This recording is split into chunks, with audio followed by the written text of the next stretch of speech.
नमस्कार छात्रों,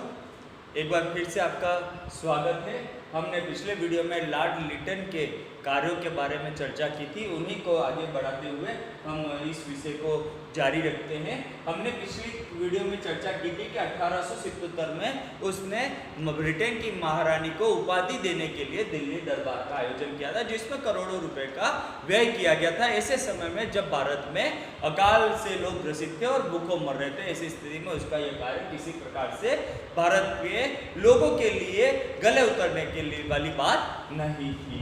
इसी कड़ी में हम देखते हैं कि उस समय भारत में बहुत आक्रोश, एक तरह से हम देखते हैं भारत की जनता में बहुत आक्रोश दे हो रहा था। बम्बई प्रेसिडेंसी में किसानों के दंगे होने के पश्चात वहां पर साहूकारों पर और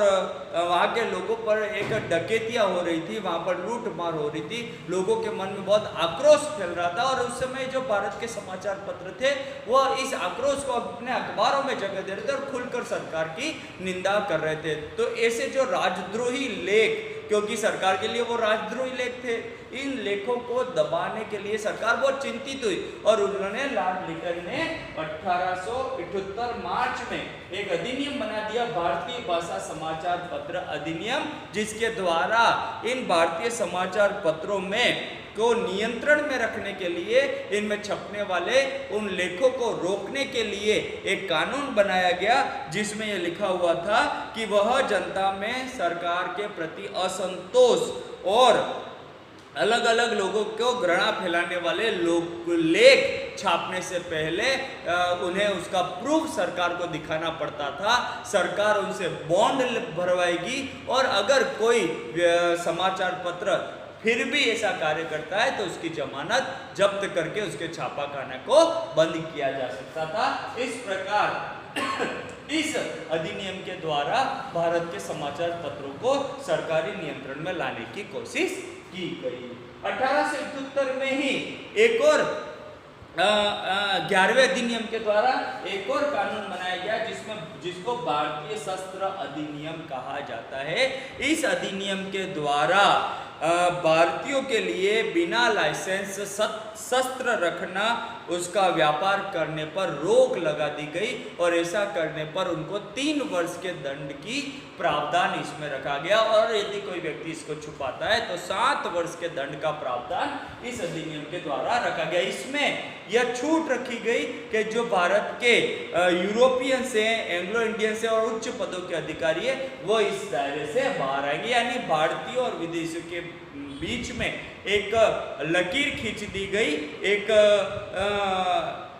एक यह बात से कि भारतीयों पर इनका विश्वास नहीं था, उन पर अविश्वास किया जाता था और इस अधिनियम के द्वारा भारतीयों को शस्त्र रखने पर प्रतिबंध लगा दिया गया। एक और जानपद सेवा आयु, भारत में जो उस समय उच्च पदों पर नियुक्ति के लिए सिविल सेवा सर्विस, जो इसको हम कहते हैं, भारतीय जानपद सेवा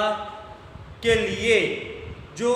परीक्षा होती थी वह उस समय लंदन में आयोजित की जाती थी, जिसमें भारतीयों के भाग लेने की आयु अधिकतम 21 वर्ष निर्धारित थी। लेकिन लिटन चाहता था कि भारतीयों को इन पदों से दूर रखा जाए, उनको इस उच्च पदों के लायक वह नहीं समझता था, इसलिए उसने इनको नियंत्रण में रखने के लिए क्या किया कि जो भारतीयों के भाग लेने की आयु 21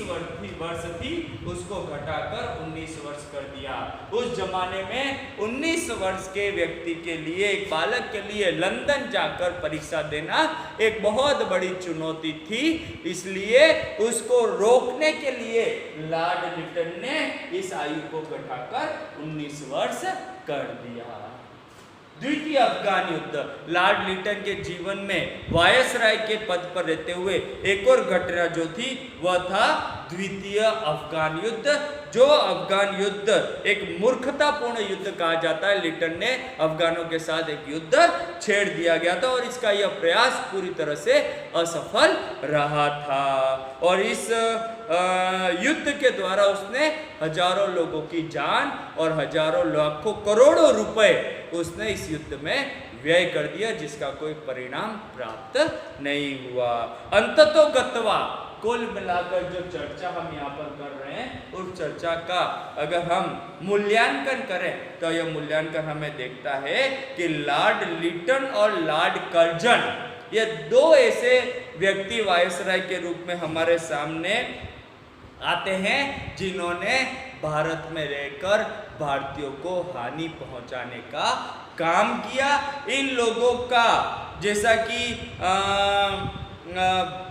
मार्क्विस ऑफ हार्टिंगटन ने एक बार ब्रिटिश संसद में कहा था कि ये दोनों वायसराय जैसे पद पर उस वायसराय को होना चाहिए था उसके बिल्कुल विपरीत थे, अर्थात इनके जो प्रतिक्रियावादी कार्य थे वह कार्य पूरी तरह से भारतीय समाज में, भारतीय जनता में एक आक्रोश पैदा करने वाले कार्य थे। भारत की जनता की समझ इनमें नहीं थी और इन्होंने अपनी जिद के कारण जिस प्रकार के कार्य किए उन कार्यों ने भारतीय जनता में असंतोष पैदा करने का कार्य किया। तो इस प्रकार छात्रों एक यह विषय है, एक अध्याय का लॉर्ड लिटन का, जिसको हमने संक्षिप्त रूप से यहाँ पर समझाने की कोशिश की है। आप अपने पुस्तकों के माध्यम से इसका और अध्ययन कीजिए, एक तरह से पूरा प्रश्न यहाँ पर तैयार होता है। इसी प्रकार अगले वीडियो में हम एक और वायसराय जो आपके सिलेबस में लॉर्ड रिपन के बारे में चर्चा करेंगे। धन्यवाद।